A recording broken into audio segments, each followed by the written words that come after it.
주영석 기자의 뉴스 속으로. 네, 우선 이 소식부터 좀 전해드려야 되겠는데요. 이번 토요일로 지금 우려되던 이 연방정부의 부분 셧다운이 안 될 것 같습니다. 지금 방금 전에 이 세라 허커비 백악관 대변인이 그 50억 달러를 받아낼 수 있는 다른 방법들이 있는 것으로 확인을 했습니다. 그래서 우리는 정부 업무가 중지되는 것을 원하지 않는다. 우리가 원하는 것은 불법 이민자들에게 대해 국경을 폐쇄하는 것이다 라고 말하면서 다른 곳에서 이 50억 달러를 충당하겠다고 지금 이 얘기를 하고 있습니다. 과연 어디서 나올지는 아직 알려지지 않고 있습니다만은. 자, 이 트럼프 대통령 대선 캠프에 러시아 내통 의혹을 다루고 있는 이른바 러시아 스캔들 수사가 이제 막판으로 치닫는 것으로 알려지면서 로버트 뮬러 특검에 대한 관심이 최근에 더욱 고조되고 있는 분위기입니다. 이 특검은 수사와 관련한 공식 기자회견이나 브리핑 등이 없기 때문에 어떠한 결론이 내려질지 관심이 모아지고 있는 그런 상황인데요. 주영석 기자. 네, 안녕하십니까. 현재로서는 이 당사자인 트럼프 대통령 반응 등을 통해서만 네. 우리가 유추해 볼 수 있을 것 같은데 네. 무언가 좀 심상치 않다는 느낌은 들긴 들죠. 그렇죠. 지금도 뭐 마이클 플린이 지금 그 연방법원에서 네. 들어가서 지금 재판을 받고 있는데 뭐 이미 소식 나오는 거 CNN 속보로 보도하는 것을 보면 네. 자신의 유죄를 인정을 한 것으로 그렇게 전해지고 있고 그래서 저지가 플린에게 arguably you sold your country out. 그래서 나라를 팔아먹은 거라고 볼 수도 있는 매우 중대한 그런 사안이라는 식으로 얘기했다고 지금 그 네. CNN이 보도를 하고 있는데요. 본인도 자신이 FBI에 위증을 한 것이 큰 범죄라는 것을 알고 있었다라고 아예 뭐 까놓고 얘기를 했네요. 그러니까 플린이 지금 그러니까 네. 유죄가 된 것은 지금 말씀하신 대로 FBI 수사에서 유죄, 그러니까 거짓말한 거, 네. 위증한 것, 그것이 이제 그 유죄가 된 거고요. 네. 그러니까 지금 그 판사가 글쎄 악역을 you sold your country out이라고 얘기했다는 부분은 뭐 CNN의 한 토막 그 자막으로만 그렇죠, 나온 거니까 뭐 문맥상의 내용을 보긴 봐야 되겠지만 좀 저게 사실 저런 말을 했다는 게 사실이라면 그 저지가 또 I'm not hiding my discourse 나의 역겨움을 숨기지 않겠다 뭐 이런 얘기했다는데. 그러니까 지금 판결 내리기 전에 네. 지금 이제 어느 정도 이 판결문을 지금 읽고 있는 것이 아닌가. 근데 저지가 저런 말을 저지가 했다면 저는 좀 이해할 수가 없습니다. 저지가 저런 식으로 얘기했다면 저지가 글쎄요 좀 저는 굉장히 오버한 것 같고요. 네. 법으로 말해야 될 저지가 무슨 디스코스 얘기를 하고 좀 CNN이 좀 자극적으로 쓰겠죠.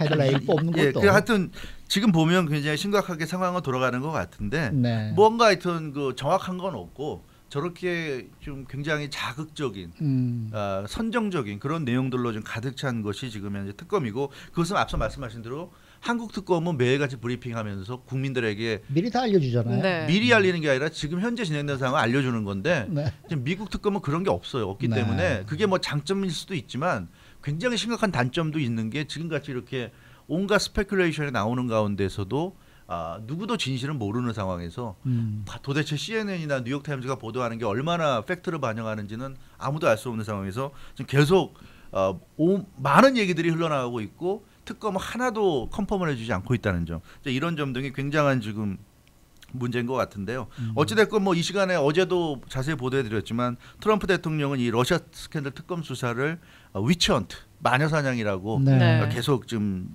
주장하고 있고 마이클 코언 전 개인 변호사를 레트라고 했죠. 레트. 그러니까 쥐를 우리가 표현할 때 마우스가 있고 레트가 있습니다. 네. 마우스는 작고 귀여운 새양쥐 같은 것이고 레트는 뭐 그 우리가 보기 싫어하는 쥐죠. 시궁창에 있는 그런 쥐잖아요. 뉴욕 지하철에 사는. 예. 네.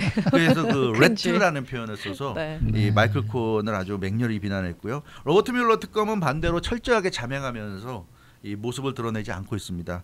이 로버트 뮬러 특검 같은 경우 그래서 이제 워싱턴 포스트가 뮬러 특검에 대해서 지난 16일 일요일 특별 보도까지 했는데 로버트 뮬러 is the most unknowable man in Washington. 그래서 워싱턴에서 가장 알 수 없는 사람이다. 이제 이런 얘기인데 어떻게 보면 당연한 거죠. 이 사람이 뭐 강직하다 이런 얘기도 있지만 뭐 그럴 수도 있는데 또 하나는 이 사람이 FBI 디렉터 출신이잖아요. 네. FBI 국장인데 한국으로 치면 뭐 안기부장 출신인데 중정부장, 중앙정보부장, 안기부장 지금은 뭐 이제 국정원장인데 국정원장이나 안기부장 하는 사람들이 언론에 안 나서잖아요. 당연히 뒤에서 네. 뒤에서 무슨 뭐 모든 것을 다 하는 사람들이니까.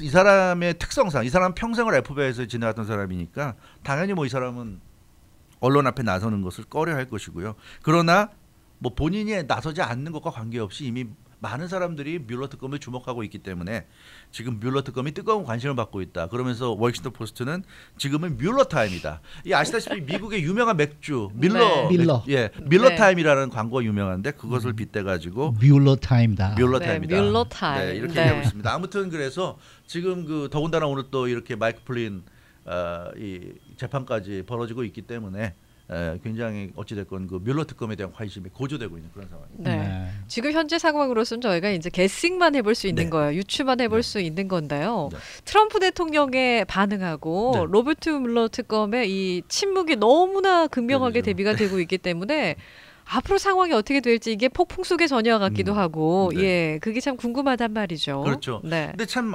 예측하기는 어려워요. 결국 정확한 걸 아는 사람은 아무도 없습니다. 뭐 언론들이 보도하는 것도 무슨 어떤 관계자를 통해서라거나 어떤 소스를 입수해서 그걸 가지고 얘기한다고 하고 있는데 그걸 사실 뭐 공개하지는 않고 있기 때문에 그래서 어떻게 보면 결국 받아들이는 사람들이 각자 알아서 받아들일 수밖에 없는 상황인 것 같아요. 그러니까 트럼프 대통령 말을 더 신뢰하는 사람들은 그 말을 믿을 것이고 특검의 말에 더 쏠리는 사람들은 믿을 것이고 아예 무관심한 사람들은 관심이 없을 것이고 저는 그래서 이 사안에 대해서는 트럼프 쪽, 특검 쪽, 무관심 이렇게 세 가지 크게 봤을 때는 세 가지로 나눌 수가 있는데 글쎄요.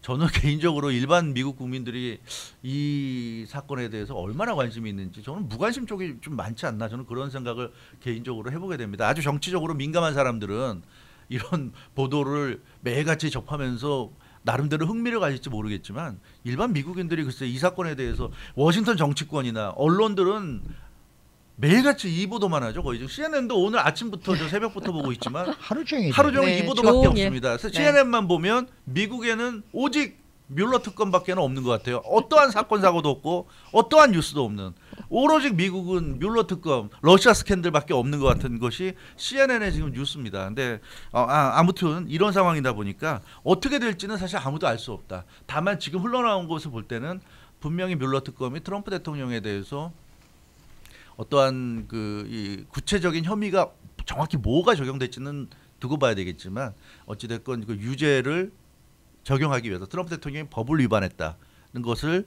어느 정도 지금 그 가닥을 잡고 있지 않은가 그런 쪽으로 결론을 내리고 있지 않나 이렇게 뭐가 있긴 우리가, 있는 거예요 유추해 볼 수 지금. 있을 것 같습니다. 네, 지금 뭐 한 분이 전 무관심이다. 너무 오랫동안 이슈가 돼서 이제는 무덤덤합니다. 이런 댓글을 올려주셨는데 이 뮬러 특검이 최근 연방상원에 이제 러시아 스캔들 조사 관련 보고서를 제출했는데 그 뉴욕 타임스 등 주요 언론이 이제 입수해서 보도한 바에 따르면은 지난 대선에서 러시아가 이 미국의 흑인들을 대상으로 여론 조작을 했다 이런 내용이 지금 또 들어가 있어요. 그래서 그 내용을 보면 그 보고서가 두 개 별개 보고서입니다. 하나는 텍사스주의 그 오스틴에 있는 사이버 보안 업체 뉴놀리지와 컬럼비아 대학 캔필드 연구소가 세 기관이 함께 만든 보고서가 하나 있고요. 또 하나는 영국의 옥스퍼드 대학 팀과 네트워크 분석회사 그래피카가 공동 분석한 보고서. 그래서 두 가지의 보고서가 이제 만들어져 가지고 그걸 연방상원에 이제 제출했습니다. 아마도 하나만 만들게 되면 이제 공정성, 신뢰성에 문제가 생길 수도 있으니까 하나는 미국, 하나는 영국 쪽에서 각자 따로 만들어서 이렇게 보고를 올린 것 같은데 이 두 보고서 내용을 보면 러시아에 기반을 둔 댓글 부대의 활동에 대해서 파악한 결과가 있다는데 그 내용을 보면 IRA 그 인터넷 리서치 에이전시의 약자입니다. 인터넷 리서치 에이전시 이게 2013년부터 최근까지 SNS 활동을 하고 있는데 저는 은퇴연금인 줄 알았네요. 아닙니다. 그렇죠. 그것도 IRA이긴 우리가 아이라라고 하죠. 하죠. 아이라. 네. 근데 이건 IRA는 그래서 이 러시아가 네, 온라인 활동을 하는 그런 기관이라고 생각하시면 되겠는데 그 IRA 요원들이 러시아 상트페테르부르크 본사 주소와 러시아 메일 계정을 사용하면서 루블화를 가지고 광고료를 결정했다고 하는데 이 내용을 보면 흑인을 진압하는 경찰의 폭력성을 부각시킨 그런 영상을 많이 올렸다고 그래요. 그 뭐 페이스북이나 트위터나 인스타그램 같은 데다가 그리고 그 당시에는 이제 오바마 행정부 아닙니까? 그래서 미국 정부가 흑인들을 얼마나 이 강하게 탄압하고 좀 그렇게 대하는지 냉정하게 대하는지 그래서 미국 정부에 대한 흑인들의 분노를 자극시켰다 이렇게 지금 이 보고서에 나와 있고요. 네. 또 흑인들의 관심을 끌만한 컨텐츠에 보면 힐러리 당시 민주당 후보의 건강 이상설을 퍼뜨렸다. 뭐 이런 내용입니다. 네. 그런 내용인데 근데 저는 이걸 보면 참 의문인 게 이게 도대체 이게 다 팩트라고 하더라도 100% 팩트라고 하더라도 이게 뭐가 문제인지 전 모르겠어요. 페이스북이나 인스타그램이나 트위터에는 전 세계 누구나 다 사용할 수 있는 건데 거기 러시아 사람들이 사용할 수도 있는 거고 거기에 대해서 어떤 내용이든 올릴 수 있는 거 아닙니까? 그게 결국 지금 SNS의 생명이고 SNS의 특징인데 러시아가 이런 거 올렸다는 게 뭐가 문제인지 저는 이해할 수가 없고 이게 무슨 심각한 범죄인지도 알 수가 없고요. 힐러리의 건강 이상설이라는 건 사실 그 당시 미국 언론들 전부 다 보도한 내용이고 그 당시 미국에서 모르는 사람이 어디 있었습니까? 다 알고 있는 내용인데 힐러리 건강 이상설을 올린 게 이게 대단한 범죄입니까? 아까 판사가 얘기했다는 듯이 디스커스하다는 얘기를 할 정도입니까? 이게 무슨 러시아와 미국이 내통했다는 저는 좀 이런 내용을 보면 좀 이해가 안 되고요. 그리고 흑인들을 탄압하는 흑인들을 폭력으로 근데 이게 사실 없는 거를 지어낸 게 아니잖아요. 미국에 현실적으로 있는 거 아닙니까? 있는 거를 인스타그램이나 이런 데다가 이걸 올렸다고 해서 이게 뭐 문제가 왜 되는지 저는 좀 이해할 수 없고 아예 없는 내용을 거짓으로 만들어 오려고 그걸 많은 사람들이 믿었고 그것 때문에 뭐 선거에 영향을 미쳤다면 그게 또 논란이 될 수도 있겠지만 이거는 누구나 다 문제를 인식하고 있었고 다 알고 있었던 내용인데 이런 것을 SNS에 올렸다는데 그게 뭐가 그렇게 문제가 되는지. 그런데 단 한 명의 유권자라도 예를 들어서 생각을 이 SNS를 보고 생각을 바꿀 수 있었다 그러면 이 사람들은 성공한 거죠. 아니 성공을 그렇게 생각을 해야죠. 아니 그거는 그러니까 네. 성공했다고 할 수 있는데요. 네. 근데 그게 뭐가 문제냐는 거죠. 그게 뭐가 문제입니까? 아니 그러니까 진 쪽에서 보면 그것 때문에 졌다고 얘기할 수 있는 거죠. 이건 선거 운동을 하면은 사실은 네. 공화당과 민주당이 미국에서 대결하는데 공화당이 그러면 민주당 대선 후보 힐러리 후보가 건강에 이상이 있다는 그런 사인이 보였는데 네. 사실 거의 대부분의 언론들이 다 대서특필했고 이런 거를 그럼 러시아가 아니라 하더라도 공화당이 이런 거 인스타에 안 올리겠습니까? 이런 거 공격 안 하겠습니까? 당연히 하는 거고요. 이런 거. 그리고 흑인들이 폭동을 일으킨 취급을 받아가지고 경찰로부터 과도한 진압을 받았다. 이런 내용을 그러면 이런 내용도 다 보도가 나온 내용인데 네. 이게 무슨 러시아와 트럼프 대통령이 무슨 내통을 했다는 건지 저는 좀 이해할 수가 없습니다. 이해할 수가 없고 오히려 더 굉장히 더 심각하게 생각하는 게 지금 미국이 저는 이 시간에 누누이 말씀드리지만 소수의 엘리트가 지배하는 국가라고 말씀드리는데 엘리트들이 볼 때 듣기 싫은 소리, 엘리트들이 볼 때 좀 이런 거 일반 사람들이 몰랐으면 하는 소리 이런 거에 자꾸만 퍼져나가는 게 싫은 것 같아요. 지금 언론사들도 그렇고 지금 이런 내용들이 사실 러시아 쪽에서 위키리크스라는 폭로 전문 사이트를 통해서 이런 것을 뭐 힐러리와 관련된 정보를 다 얻어가지고 유출시켰다고 하고 그러는데 사실 위키리크스 같은 존재가 미국 언론들 입장에서 볼 때는 굉장히 위협적인 존재죠. 왜냐하면 언론이라는 게 뭡니까? 이 세상에서 일어나는 어떤 일들을 직접 우리가 일반인들이 알 수 있게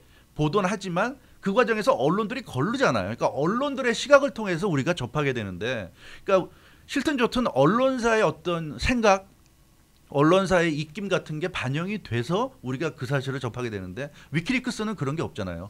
곧대로 있는 사실 그대로 폭로를 해버리니까 힐러리의 이메일에 어떤 내용이 있었다? 거기에 대해서 주관적인 생각은 담지 않습니다. 위키리크스는. 그대로 그냥 폭로하고 보는 사람들이 각자 알아서 판단하라고 하는 거고요. 언론들은 다르잖아요. 힐러리의 이메일의 내용이 폭로가 되면 언론사들의 주관이 개입이 되고 그러니까 예를 든다면 그런 식이 되니까 미국 언론들 보도 내용을 보면 위키리크스를 뭐 대단한 악마적인 것 존재처럼 하는데 사실 그런 것도 아니라 어떻게 보면은 우리 같은 일반인들에게는 굉장히 중요한 존재가 위키리크스 같은 존재예요. 왜냐하면 이런 다른 이런 엘리트들이라든가 집권자들처럼 그런 막강한 정보력이 없기 때문에 그런 정보력을 보완해주는 존재로서 위키리크스가 중요할 수도 있는데 어찌됐건 지금 이 미국에서는 굉장히 좀 저는 심각한 상황이 벌어지고 있지 않은가. 이런 이 러시아 스캔들 수사 같은 걸 통해 가지고 네. 이 소수 엘리트가 트럼프 같은 사람이 대통령인 게 싫은 거고 트럼프 대통령에 대해서 계속 이런 식으로 좀 공격을 하고 있지 않은가. 지금 드러난 상황을 볼 때 저는 이게 도덕적으로 비난을 받을 수 있는 소지는 분명히 있을 수 있겠지만 근데 주영석 기자가 지금 조금 이 업되신 느낌이 좀 드는데 네. 아예 오늘은 뮬러 타임에 대해서 얘기를 좀 그렇습니다. 다른 얘기를 지금 근데 결국 넘어가셨어요. 이제 뮬러 특검, 뮬러 타임이라는 네. 것이 네. 결국 뮬러 특검도 그런 소수 엘리트의 일원이고요. 네. 그 소수 엘리트가 내세운 어떻게 보면 트럼프 대통령을 공격하는 최전방의 공격수죠. 근데 언제 이 저 특검 결과로 나오는 겁니까? 그러나 저러나. 뭐 지금 보도 나오는 것을 보면 뭐 내년 중에는 또 올해는 다 지났고요. 네. 내년 상반기 중에 나오지 않을까 싶은데요. 이미 네. 연방상원에 이런 보고서 들어가고 하는 거 보면 근데 네. 이게 무슨 의미가 있나 싶습니다. 저는 개인적으로는 이게 무슨 의미가 있고 어차피 미국 대통령 탄핵이란 게 연방상원에서 통과돼야 되는데 지금 공화당이 다수당이고 이게 통과될 가능성도 없을 것 같고요. 계속 이런 식으로 정치 공세하면서 네. 2020년 대선을 위한 유리한 고지를 점령하기 위한 그런 것이 아닌가. 근데 어찌됐건 이 지나친 이런 소수 엘리트주의 미국에서 본인들이 싫어하는 대통령이 나왔을 때는 두고 볼 수 없다는 이런 것. 그래서 트럼프 대통령에 대한 호불호를 떠나서 워싱턴 정치권이 용납할 수 없는 사람이 대통령이 됐을 때 미국이 어떻게 대응하는지를 우리가 좀 목격하는 게 아닌가. 저는 그런 느낌이 들어서 알겠습니다. 굉장히 좀 이건 여러 가지 면에서 좀 심각한 네. 상황이 아닌가 저는 그렇게 봅니다. 예, 수고 많으셨습니다. 주영석 기자였습니다.